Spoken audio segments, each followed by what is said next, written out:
Good morning, metalheads of the internet, and welcome to a brand new episode of the Metal Meltdown. More specifically, a brand new Albums I Missed video. Wow! I think you know how these work by now. I think the title is pretty self-explanatory. It's a bunch of albums that I missed in November. We didn't talk about them. Now we are. Hooray! Pretty much entirely death and black metal. I'm gonna let y'all know right off the bat. If you love death metal and black metal, November 2025 was your motherfucking month. First up, we have May the Bridges We Burn Light the Way, brand new full-length studio album from Finnish melodic death metal crew Omnium Gatherum. There were quite a few people bummed out and also confused as to why I did not review this album. The answer's pretty simple. I just didn't really have a ton to say. I've never been like a really massive fan of Omnium Gatherum, and for me this album more or less felt like more of the same that I've come to expect from them. Good, it's solid, don't get me wrong. I'm not trashing it. I'm not trashing them necessarily. It's full of like slick, elegant, soaring riffs, and it's definitely got a lot of like good, catchy fucking songs. I think this album, though, I think it suffers from being a little bit glossy and overly sugary in like the production and like synthesizers department.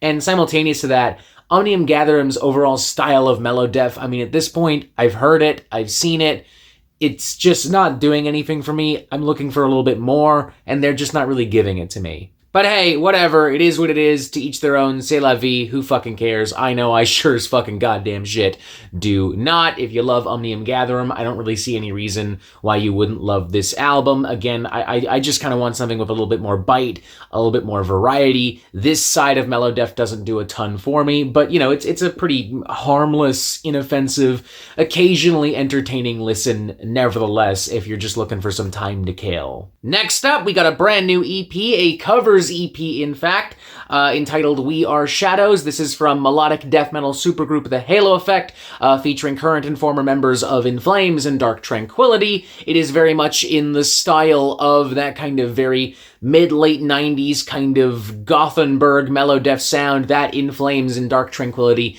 championed and pioneered in that time. But also, because this is a covers EP, there is an opportunity for The Halo Effect to flex some other kind of influences and bring some new ideas into the mix. For example, there are a few songs originally from Swedish alternative rock groups and singers like Kent and Broder Shoreline. I think it's pretty interesting, you know? I like hearing darker shades and moodier, gloomier textures and vibes here. I like hearing more melancholy. I like hearing more strings and more kind of monotonous, kind of clean vocal work as well. I like how Halo Effect kind of interprets that kind of a bluesy metal drawl of how the gods kill, and I like how I Want to Be Somebody just kind of turns into like an old school, stubborn kind of at the gate style rager, while still retaining that iconic punchy chorus as well. This is a very well done covers EP, and as y'all know, I am not somebody who is in the habit of praising cover albums, EPs, or cover songs really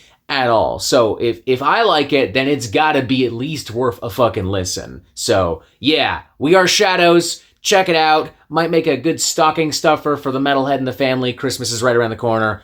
Hell yeah. Next up, we have Gateway, brand new album from French-Canadian dark death metal crew Phobocosm. This is their first album with Rob Milley back on guitar since I think like 2015. Rob Milley of Neuraxis and Acurion fame.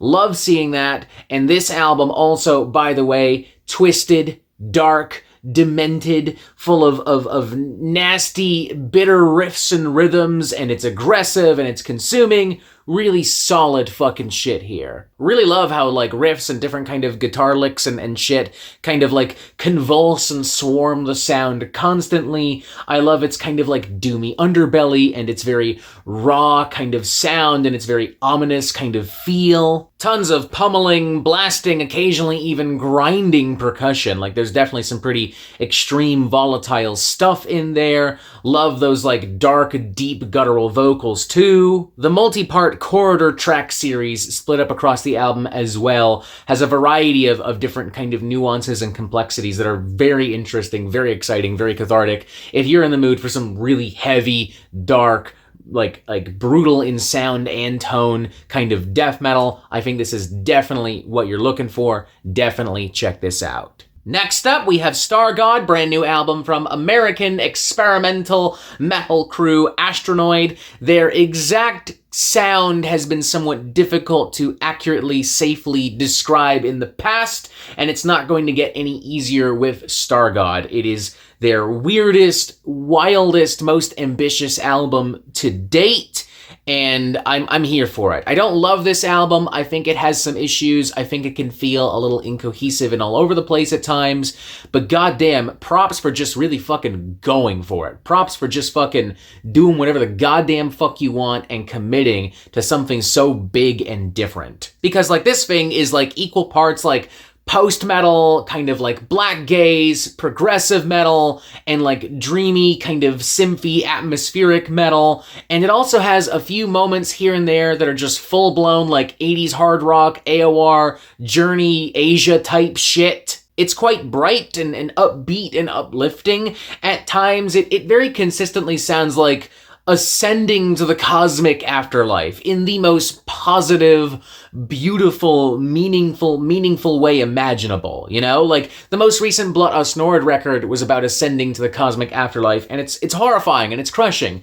This is more fun, this is more joyous. You've clearly had a much more fun life, and the cosmic afterlife is much more, you know, there's more for you as a result of that. I honestly can't really think of anything else that really sounds quite like this right now, and I think for that reason alone, you need to check it out. Next up, we have Longing for Triumph, Reeking of Tragedy, brand new album from American extreme blackened death progressive metal crew, Veilburner. I've really liked these guys for a few years now. They've kind of been hiding out in the underground, just making weird, crazy, batshit nuts, brutal shit.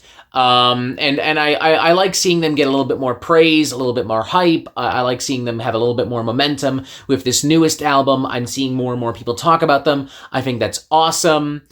This album is filled with twisted, convulsing, complicated, complex rhythms and riffs and grooves and nasty, vomitous vocal assaults.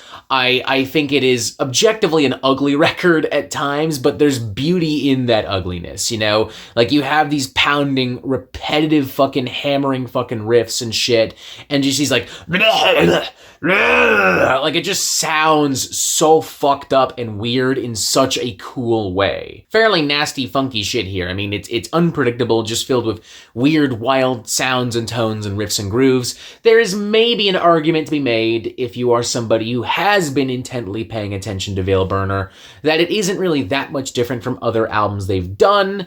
I can kind of understand that. But I mean, it still hits, at least for me. I still think it's very dark, very brutal, very interesting. I think there's a lot of really cool stuff happening, a lot of cool stuff to kind of dissect and analyze and ponder and just kind of enjoy, a lot of stuff to kind of marvel at. And I think the only real criticism I would have is that because it does have some slower, more repetitive feeling slogs and sections here and there, it does end up feeling a little bloated, and it does make the album like maybe feel like it's overstaying its welcome a little bit, you know? Like, it maybe does feel a little fattier in comparison to previous Veilburner records. But it's still cool and crazy as hell, and I definitely still think you should really check this out, especially if you're somebody who has not been paying attention intently to Veilburner. Next up, we have Malign Apotheosis, brand new album from American blackened death metal crew Perdition Temple, featuring, I did not know this until now actually, featuring Gene Palubicki, I've definitely fucked up your name, I apologize, Gene from Angel Corpse, iconic American black and death metal underdogs, most prominent in the 90s. The sound of Angel Corpse more or less carries through on Perdition Temple. Like, it's raw,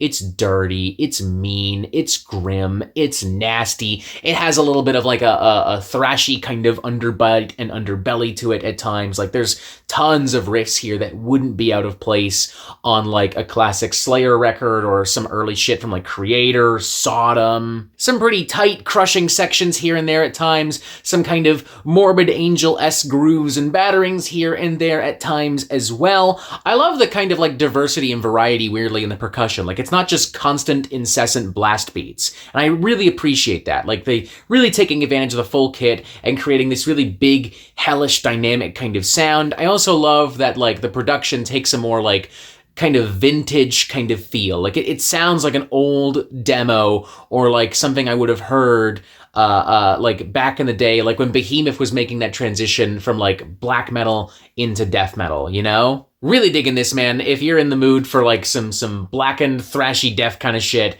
this is definitely what you want. This is definitely what you're looking for. Check it out. Next up, we have the Dreaming Prince in Ecstasy, brand new album from American black metal crew Lamp of Murmuur. These guys have been the talk of the town in the black metal underground for a few years now. This is their 4th full-length studio album. They've also released a bunch of demos and EPs over the years. Despite all of that, this is my first time like really actually sitting down and like really kind of getting into one of their albums. And I feel like I have a lot of catching up to do. I feel like I've been missing out because I'm personally really enjoying this. It is thrilling, cinematic, filled with symphonic, gothic grandiosity and melodrama, paired with grim, dark, raw, bitter black metal. It's so moody and atmospheric and lush, and there's so many cool like string instruments and woodwinds and like fierce, blood-curdling, like, black metal shrieks and gutturals, too. And I mean, the multi-part title track alone has so fucking much going on. I could literally dedicate an entire video to kind of dissecting and analyzing all the, like, psychedelic, progressive twists and turns of this multi-part epic piece. I almost did review this album. Instead, I reviewed the Bell Witch Stygian Bow collab. I'm thinking I should have gone with this. Like, that feels like a mistake in retrospect, because this is just way more interesting, way more up my alley. I feel like I have a lot more to say, but I mean, we're going to move on to more albums in a moment. I love this thing. I'm going to keep listening to it. I'm going to keep jamming it.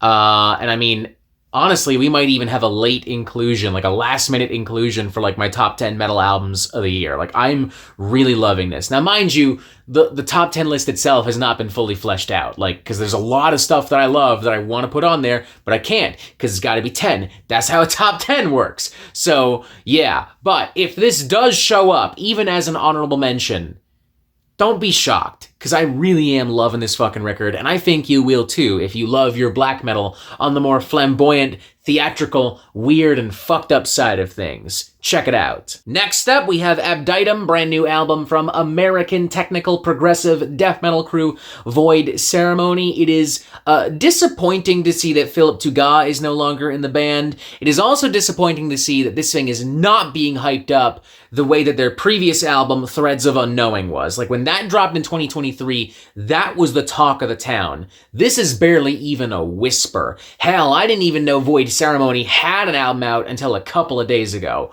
What the fuck? But hey, fuck it. Shit happens. And also, it doesn't matter. What does matter is that VoidCeremony have really stepped up on this album. I mean, Jesus, they were doing cool shit before, don't get me wrong. But they're really doubling down on the more avant-garde, hyper-jazzy, hyper-technical aspects and dynamics of their sound. It is very intricate. It has surgical precision. It is wild and filled with twists and turns. Despite that, it still has this very grim kind of old school death metal presentation and aesthetic, and some pretty soulful kind of old school metal guitar solos and pyrotechnics at times as well. Like, it feels like a good solid mix of multiple eras of death. Like, I hear just as much leprosy and spiritual healing in this as I do Sound of Perseverance. Just an excellent album. If you're in the mood for some vicious, twisted, old school tech and prog death, this is for you. Next up, we actually have 2 albums, Nakken Sanj 1 and 2.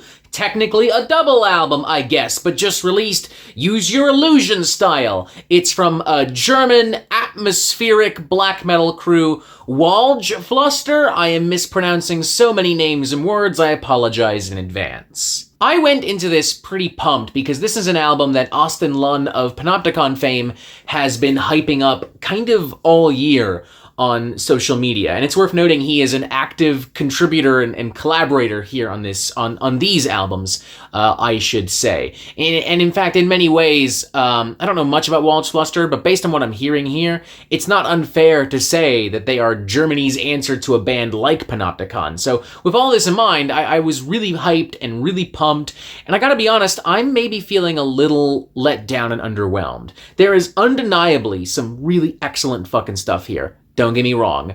Excellent atmosphere. It's dreary, it's cold, it's full of emotion and life and color. But did this really need to be 2 albums? Did it really need to be nearly 2 hours long?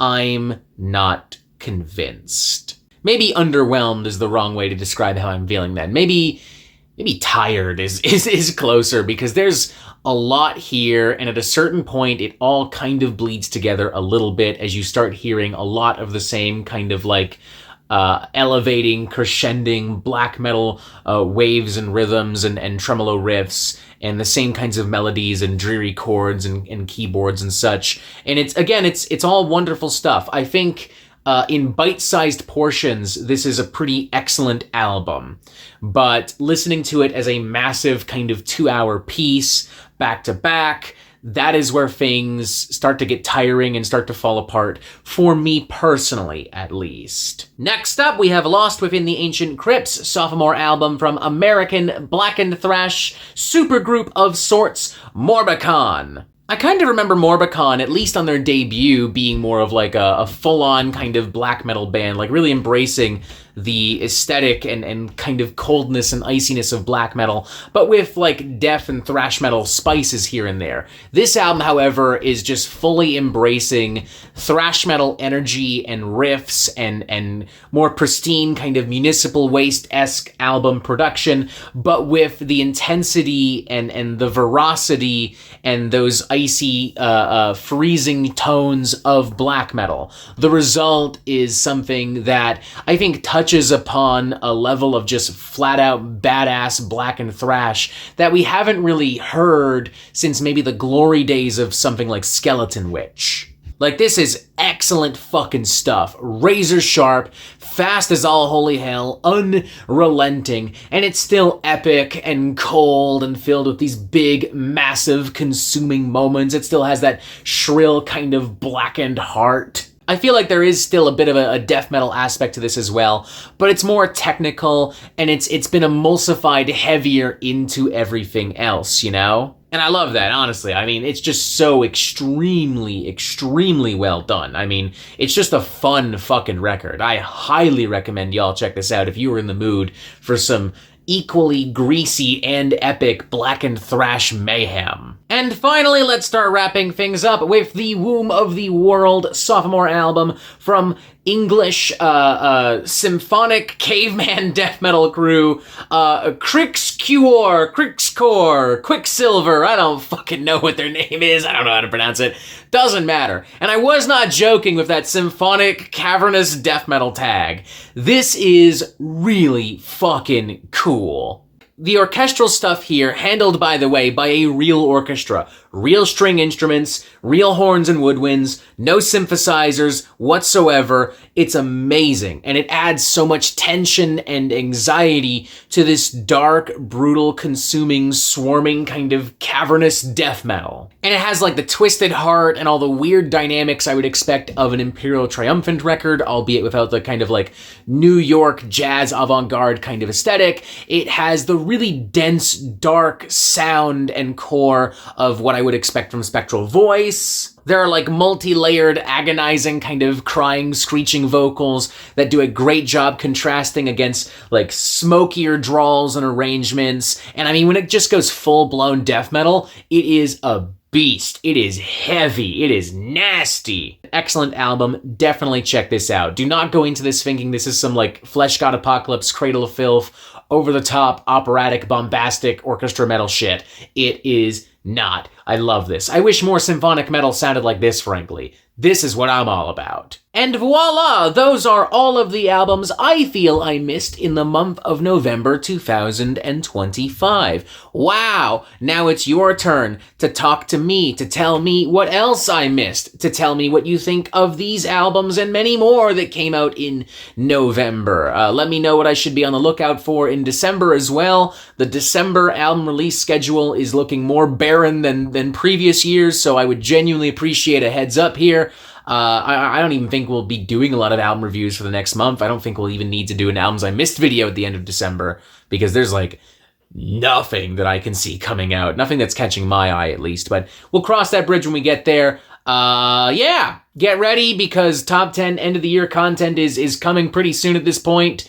So yeah, stay tuned. Love ya. Subscribe. Other videos. Join us on Discord. And as always, you have yourself a fantastic fucking day.